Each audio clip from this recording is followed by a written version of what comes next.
Hi there, my name's Hyper, and welcome back to Hyper's Rewind of the Week, even though that title doesn't make any sense. Because I'm not talking about the things that happened in the past week, I am talking about stuff that I personally want to talk about, so the title's really a lie. Anyway, today I want to talk about a character that I really love named Spike. And I know a lot of you just cringe like, how can you like Spike? He's so bad. Have you seen his episodes? And yes, I have seen his episodes.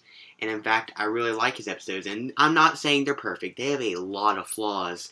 And everyone has the right to call them bad. But here's the reason why I love Spike and his episodes. A lot of his episodes remind me of stuff I did and what I was like and still am. What I was basically. He reminds me of myself a lot. Especially when I was a little kid. Spike at your service. It reminds me when I was little and I used to cook with my grandmother when she'd do something for me, like get me a toy, and then I'd want to like help her in the kitchen, and I remember once we were baking a cake and I was too scared to crack the eggs because I thought I would be like murdered by a chick monster or something.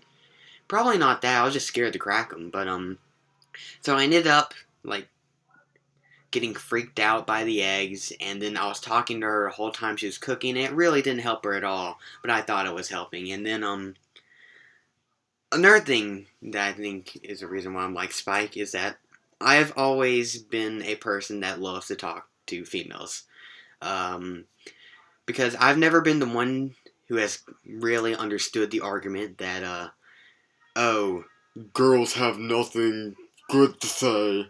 They really do. They have a lot of interesting things to say, and I love talking to them because they usually have more interesting conversations than a lot of guys I talk to.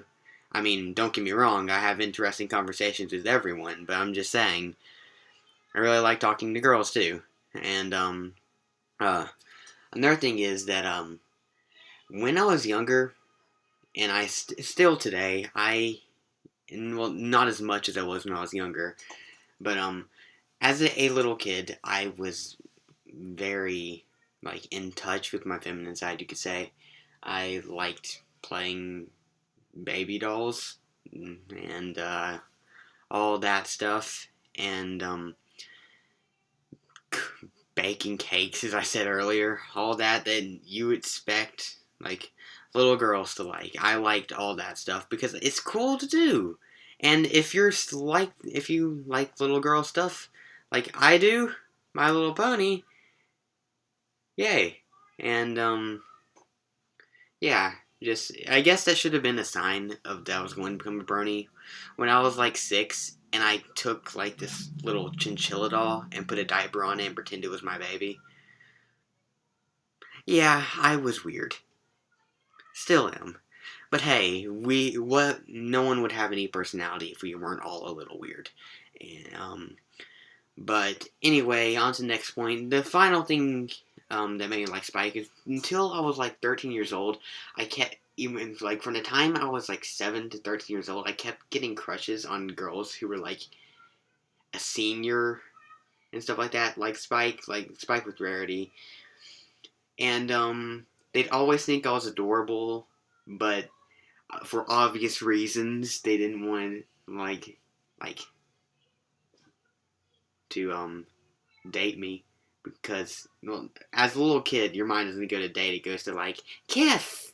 But um, I don't know. This is really awkward for me to say this because I don't really tell people about this. But hey, I trust you guys. But I remember the last time this sort of happened, I didn't even have a crush on the person. They just like coddled me.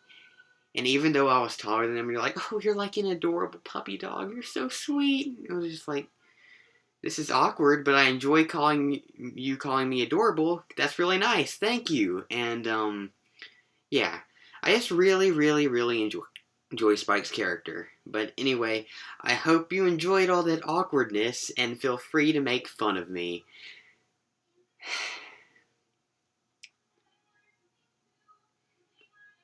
Anyway, I'll see you next week.